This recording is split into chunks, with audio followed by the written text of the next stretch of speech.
আসসালামু আলাইকুম রহমতুল্লাহ। প্রিয় শিক্ষার্থী বন্ধুরা, ইজি অ্যাকাউন্টিং এর আজকের ক্লাসে তোমাদের স্বাগতম।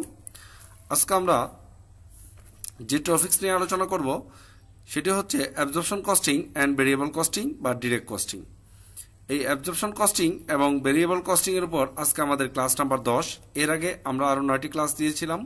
সেই ক্লাসগুলো আমাদের চ্যানেলে দেওয়া আছে এবং আমাদের প্লেলিস্টে খুঁজলেই তোমরা ক্লাসগুলো ধারাবাহিকভাবে দেখতে পারবা।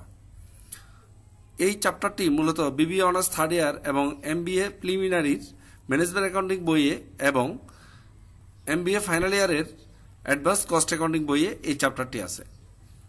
তার মানে এই চ্যাপ্টারটি বিবিএ অনার্স থার্ড ইয়ারের স্টুডেন্ট এবং এমবিএ প্রিলিমিনারি এবং এমবিএ ফাইনাল ইয়ার উভয়ের জন্যই প্রয়োজন। তো আজকে আমরা একটা গুরুত্বপূর্ণ ম্যাথ নিয়ে আলোচনা করব। এই ম্যাথটি এর আগে ঢাকা ইউনিভার্সিটির আন্ডারে যে 7 কলেজের যে প্রশ্ন, সেখানে 2014 সালে এমবিএ এর ফাইনাল ইয়ারের প্রশ্ন এসেছিল এবং ন্যাশনাল ইউনিভার্সিটির বিবিএ অনার্স থার্ড ইয়ারে 2012 সালে এসেছিল। তো এই গুরুত্বপূর্ণ ম্যাথটি এখন আমরা সমাধান করে দেখাবো। তাহলে চলো আমরা দেখে আসি এই ম্যাথটি আমরা কিভাবে সমাধান করব।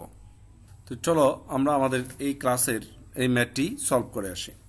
তো এখন আমরা স্ক্রিনে একটি প্রশ্ন দেখতে পাচ্ছি। এই প্রশ্নটা এখন আমরা পড়ব এবং প্রশ্ন থেকে বুঝে আমাদের যে সাপোর্টিং ওয়ার্কিংসগুলো আছে সেই ওয়ার্কিংসগুলো করে তারপর আমরা মূল অঙ্কের সমাধানে চলে যাব। তো প্রথমে আমরা প্রশ্নটা পড়ে নিই।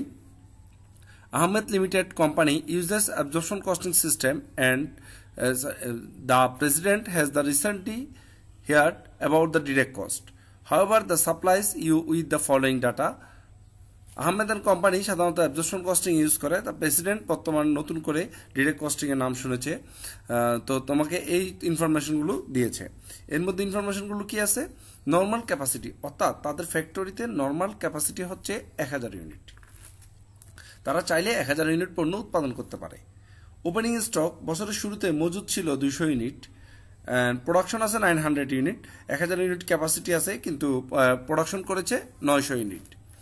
সেলস হচ্ছে 1000 ইউনিট। কত টাকা করে বিক্রি করে সেলসগুলো?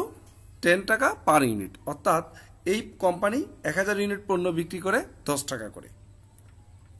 ম্যাটেরিয়াল কস্ট, পণ্যের কাঁচামাল লাগে হচ্ছে 2 টাকা করে প্রতি ইউনিট, লেবার 2 টাকা করে প্রতি ইউনিট, ভেরিয়েবল ওভারহেড হচ্ছে 1 টাকা করে প্রতি ইউনিট, ফিক্সড ম্যানুফ্যাকচারিং এক্সপেন্স হচ্ছে 2700 টাকা, ফিক্সড সেলিং এক্সপেন্স হচ্ছে 1300 টাকা।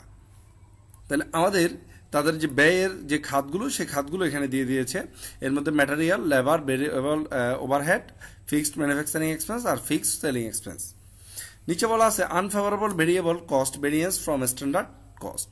আমাদের যে বাজেট ছিল, বাজেটের সাথে যে প্রকৃত খরচের যে গড়মিল, সেখানে আমাদের ভেরিয়েন্সটা আছে কত? 200 টাকা। আনফেভারেবল যেহেতু বলছে, তাহলে আমরা বোঝা গেছে এই বাজেট থেকে আমাদের 200 টাকা বেশি প্রকৃত খরচ হয়েছে, বেশি 200 টাকা। এখানে দুইটা ভেরিয়েন্স হয়, একটা হচ্ছে ফিক্সড কস্ট থেকে। ফিক্সড কস্টে যে বাজেট থাকে তার থেকে যদি খরচটা বেশি হয়, বেশি হয়ে যায়, তাহলে সেখানেও একটা ভেরিয়েন্স হয়, বা কম হলেও ভেরিয়েন্স হয়। আবার আমাদের যে ভেরিয়েবল কস্টের বাজেট থাকে, সেই ভেরিয়েবল কস্ট থেকেও যদি প্রকৃত ব্যয় কম বেশি হয়, তাহলে সেখানেও একটা ভেরিয়েন্স থাকে। তো এখানে আমরা দেখলাম যে ভেরিয়েবল যে ভেরিয়েন্সটা সেটা দেওয়া আছে 200 টাকা। আর fixed factor overhead, under applied বা ওভার অ্যাপ্লাইড, সেটা আমাদের বের করে নিতে হবে এই অঙ্কে ক্যালকুলেশনের মাধ্যমে। কেন আমরা এই অঙ্কে ক্যালকুলেশনের মাধ্যমে ফিক্সড ফ্যাক্টর ওভারহেড ভেরিয়েন্সটা বের করব, বা এটা আছে আমরা কিভাবে বুঝবো? তোমরা একটা জিনিস মনে রাখবা, আমি আমাদের পূর্বের ক্লাসগুলোতে অনেকবার বলেছি এই কথাটা। কোনো অঙ্কে যখন দেখবা যে নর্মাল ক্যাপাসিটির সাথে তার প্রোডাকশন ইউনিট মিলবে না, অর্থাৎ নর্মাল ক্যাপাসিটি আছে এখানে 1000 ইউনিট আর প্রোডাকশন আছে 900 ইউনিট। যদি নর্মাল ক্যাপাসিটির সাথে এই প্রোডাকশন ইউনিটটা যদি না মিলে, গড়মিল হয়, তাহলে আমাদের বাজেটের সাথে প্রকৃত যে খরচ সেটা গড়মিল হবে। আর এই গড়মিলের জন্য আমাদের মূলত fixed factory overhead, over applied বা আন্ডার অ্যাপ্লাইড বের করতে হয়, বা ফিক্সড ম্যানুফ্যাকচারিং এক্সপেন্স থেকে যে ওভার অ্যাপ্লাইড আন্ডার অ্যাপ্লাইড সেটা বের করতে হবে।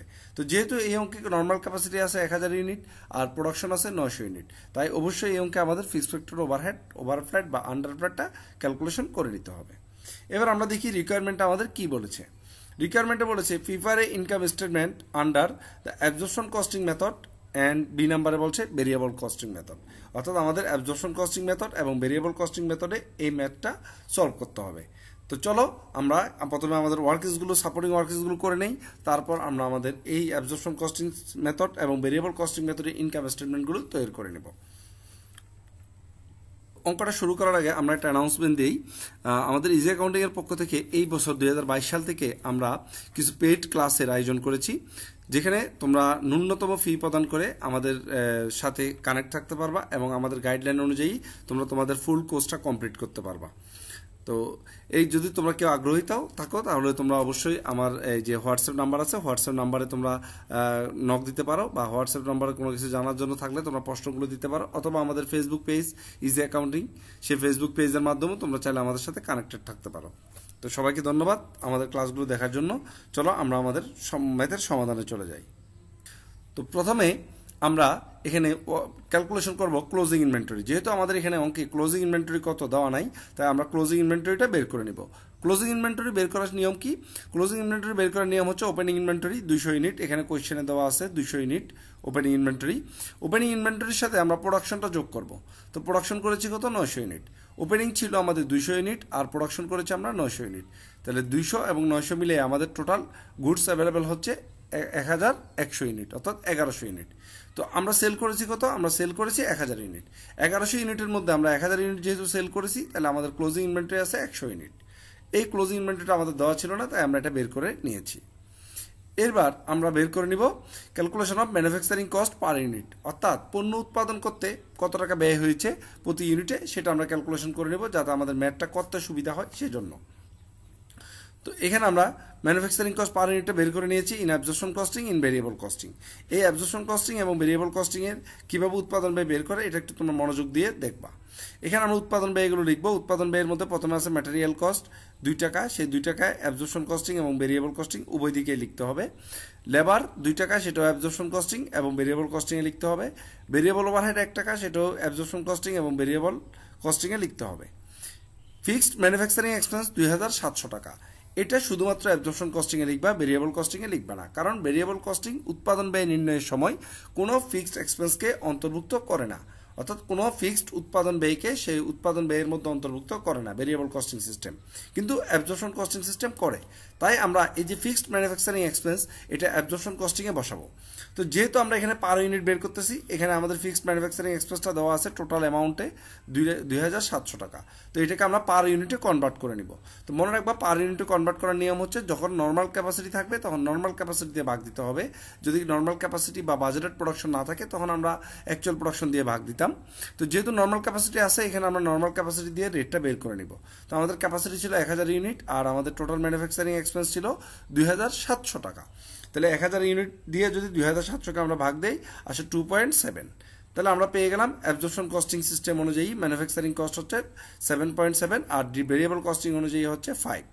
এখানে একটা আছে fixed selling expense. Selling expense কখনো উৎপাদন ব্যয়ের মধ্যে পড়ে না, বা সেলিং এক্সপেন্স উৎপাদন ব্যয় নয়, তাই এই উৎপাদন ব্যয় নির্ণয়ের সময় সেলিং এক্সপেন্সটা আমরা আনবো না।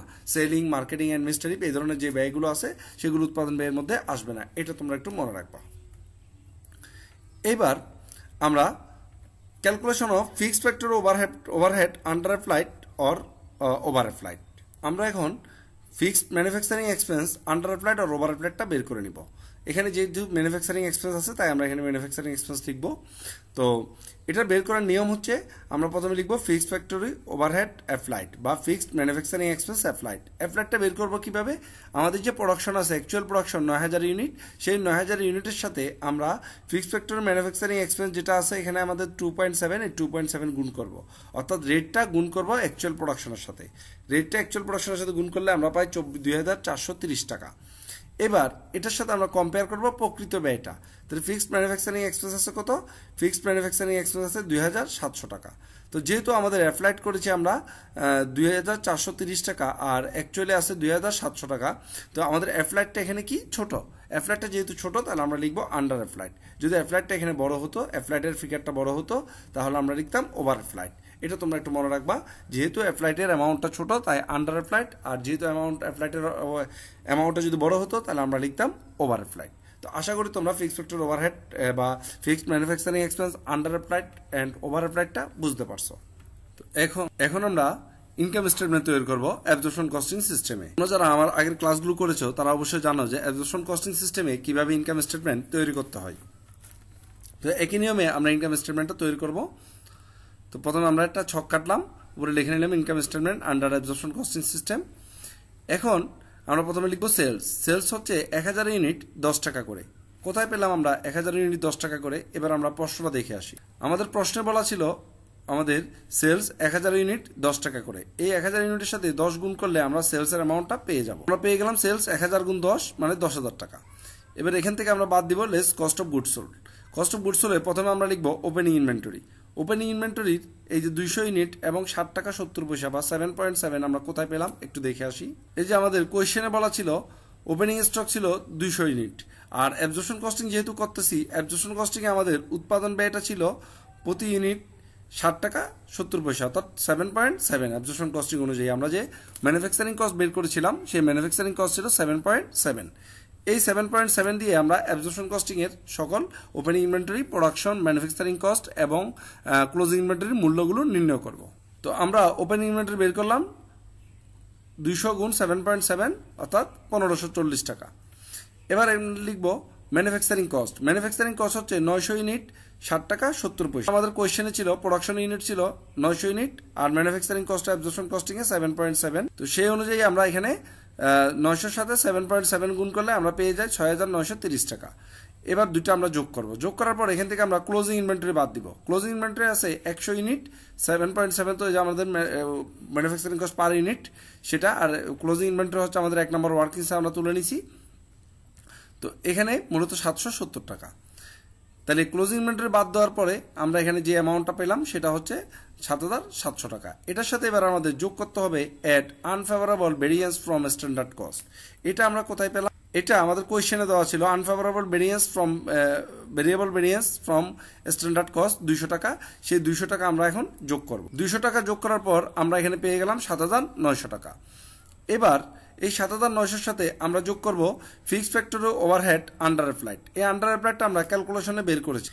এখানে আমরা ক্যালকুলেশনে বের করেছিলাম আন্ডার অ্যাপ্লাইড 270 টাকা। সেই 270 টাকা এখন আমরা অ্যাবজর্পশন কস্টিং এ যোগ করে দিব। এই 270 টাকা যোগ করার পর এখানে আমাদের অ্যামাউন্টটা নিয়ে আসলাম 8170 টাকা। এই 8170 টাকা যখন 10,000 থেকে আমরা বাদ দিব আসে 1830 টাকা। এটার নাম হচ্ছে গ্রস প্রফিট। এবার এখান থেকে আমরা বাদ দিব সেলিং এক্সপেন্স। তো দেখে আসি আমরা কোয়েশ্চেনে যে সেলিং এক্সপেন্স কি কি আছে। তো আমাদের প্রশ্নে সেলিং এক্সপেন্স আছে একটা, ফিক্সড সেলিং এক্সপেন্স 1300 টাকা। এখানে কোনো ভেরিয়েবল সেলিং এক্সপেন্স নাই, যেহেতু ফিক্সড সেলিং এক্সপেন্স একটা আছে আমরা এটাই বাদ দিব গ্রস প্রফিট থেকে, তাহলে আমরা নেট ইনকাম পেয়ে যাব। তো এখানে আমরা সেলিং এক্সপেন্সে ভেরিয়েবলে কোনো ভেরিয়েবল সেলিং এক্সপেন্স নাই এবং ফিক্সড সেলিং এক্সপেন্স আছে 1300 টাকা। দুটো যোগ করলে আমরা পেয়ে যাই 1300 টাকা। যেহেতু এখানে ভেরিয়েবলটা তোমরা না দেখালেও পারবা, আমি যেহেতু আমার এখানে ফরম্যাট আছে ফরম্যাট অনুযায়ী রাখার চেষ্টা করেছি যাতে তোমাদের বুঝতে সুবিধা হয়। তো এখানে আমরা 1300 টাকা বাদ দেওয়ার পর 1830 টাকা থেকে 530 টাকা, এটা হচ্ছে নেট ইনকাম। এবার আমরা ইনকাম স্টেটমেন্ট করব ডিরেক্ট কস্টিং সিস্টেমে। ডিরেক্ট কস্টিং সিস্টেমে আমরা একটা ইনকাম স্টেটমেন্টের ছক কাটলাম আন্ডার ভেরিয়েবল কস্টিং সিস্টেম। এখানে আমরা প্রথমে লিখবো সেলস 1000 ইউনিট 10 টাকা করে 10,000 টাকা, যেটা আমরা আগের অঙ্কে যেভাবে লিখেছি আগের ইনকাম স্টেটমেন্টে সিমিলার একইভাবে লিখব। এখন এখানে আমরা বাদ দিব লেস ভেরিয়েবল কস্ট। আগে আমরা বাদ দিয়েছিলাম কি কস্ট অফ গুডস সোল্ড, কিন্তু ভেরিয়েবল কস্ট আমরা বাদ দিব ভেরিয়েবল কস্ট। এখানে ওপেনিং ইনভেন্টরি, ম্যানুফ্যাকচারিং কস্ট এবং ক্লোজিং ইনভেন্টরি এইখানে অ্যামাউন্ট এবং যে ইউনিটগুলো কিভাবে আসলো আমরা একটু দেখে আসি। তোমরা জানো যে এখানে ওপেন ইনভেন্টরি ছিল 200 ইউনিট, প্রোডাকশন ছিল 900 ইউনিট আর ক্লোজিং ইনভেন্টরি ছিল 100 ইউনিট। এই ইউনিটগুলোর সাথে ভেরিয়েবল কস্টিং এর যে ম্যানুফ্যাকচারিং কস্ট পার ইউনিট বের করেছিলাম আমরা 5 টাকা, সেই 5 টাকা গুণ করেছি। তো আমরা variable cost of goods sold পেয়ে গেলাম 5000 টাকা। এই 5000 টাকার সাথে আমরা এখন unfavourable variance from standard cost 200 টাকা, যেটা কোয়েশ্চেনে দেওয়া ছিল এই যে ভেরিয়েন্স 200 টাকা, সেই 200 টাকা আমরা যোগ করব। তার মানে এই 200 টাকা অ্যাবজর্পশন কস্টিং সিস্টেম এবং ডিরেক্ট কস্টিং সিস্টেম দুই জায়গায় যোগ হবে। এটা যদি ফেভারেবল থাকতো আমরা বিয়োগ করতাম, কিন্তু এটা অ্যাবজর্পশন কস্টিং সিস্টেম এবং ডিরেক্ট কস্টিং সিস্টেমে ভেরিয়েবল কস্ট থেকে যে ভেরিয়েন্স সেটা দুই জায়গায় আসবে। এবার এখান থেকে আমরা যোগ করব add variable administrative and marketing expense বা সেলিং এক্সপেন্সগুলো। যেহেতু ভেরিয়েবল কোনো সেলিং এক্সপেন্স নাই কোয়েশ্চেনে আমরা দেখেছি, তাই এখানে আমরা নীল লিখে যোগফলটা এখানে নিয়ে আসলাম। এবার সেলস থেকে যখন আমরা ভেরিয়েবল কস্টের যোগফলটা বাদ দিব তখন আসবে আমাদের কন্ট্রিবিউশন মার্জিন। এই কন্ট্রিবিউশন মার্জিন থেকে আমরা বাদ দিব ফিক্সড কস্ট। আমরা প্রথমে দেখে আসি আমাদের কোয়েশ্চেনে কি কি ফিক্সড কস্ট আছে। আমাদের কোয়েশ্চেনে ফিক্সড কস্ট আছে, ফিক্সড ম্যানুফ্যাকচারিং এক্সপেন্স 2700 টাকা আর ফিক্সড সেলিং এক্সপেন্স 1300 টাকা। এই দুটা ফিক্সড কস্ট আমরা একসাথে বাদ দিব। এই ফিক্সড কস্ট আমরা ম্যানুফ্যাকচারিং এক্সপেন্স 2700 টাকা আর সেলিং এক্সপেন্স আছে আমাদের 1300 টাকা। এই দুটা ফিক্সড কস্ট যখন আমরা কন্ট্রিবিউশন মার্জিন থেকে বাদ দিব তখন আমরা পেয়ে যাব নেট ইনকাম। এখানে নেট ইনকাম আছে 800 টাকা। তো আশা করি তোমরা ভেরিয়েবল কস্টিং সিস্টেম ও নেট ইনকামটা বুঝতে পেরেছ। তবে এখানে একটা জিনিস মনে রাখবা তোমরা, আমাদের সেক্টর ওভারহেড, ওভার অ্যাপ্লাইড বা আন্ডার অ্যাপ্লাইড যে অ্যামাউন্টটা, সেই অ্যামাউন্টটা শুধুমাত্র অ্যাবজর্পশন কস্টিং এ আসে, ডিরেক্ট কস্টিং এ আসে না। কিন্তু unfavourable variance from standard cost এটা কিন্তু অ্যাবজর্পশন কস্টিংও আসবে এবং ডিরেক্ট কস্টিংও আসবে বা ভেরিয়েবল কস্টিংও আসবে। তো আশা করি আমাদের রিকোয়ারমেন্ট অনুযায়ী আমরা দুইটা ইনকাম স্টেটমেন্ট তৈরি করলাম। তো আশা করি তোমরা বুঝতে পারছো। আমাদের সাথে থাকার জন্য তোমাকে ধন্যবাদ, এবং আমাদের ক্লাসগুলো তোমাদের যদি ভালো লাগে তোমরা অবশ্যই বন্ধুদের সাথে শেয়ার করবা, এবং আমাদের ফেসবুক পেজ এবং আমাদের যে ইউটিউব চ্যানেল সেটাকে তোমরা সাবস্ক্রাইব করবা। ধন্যবাদ সবাইকে।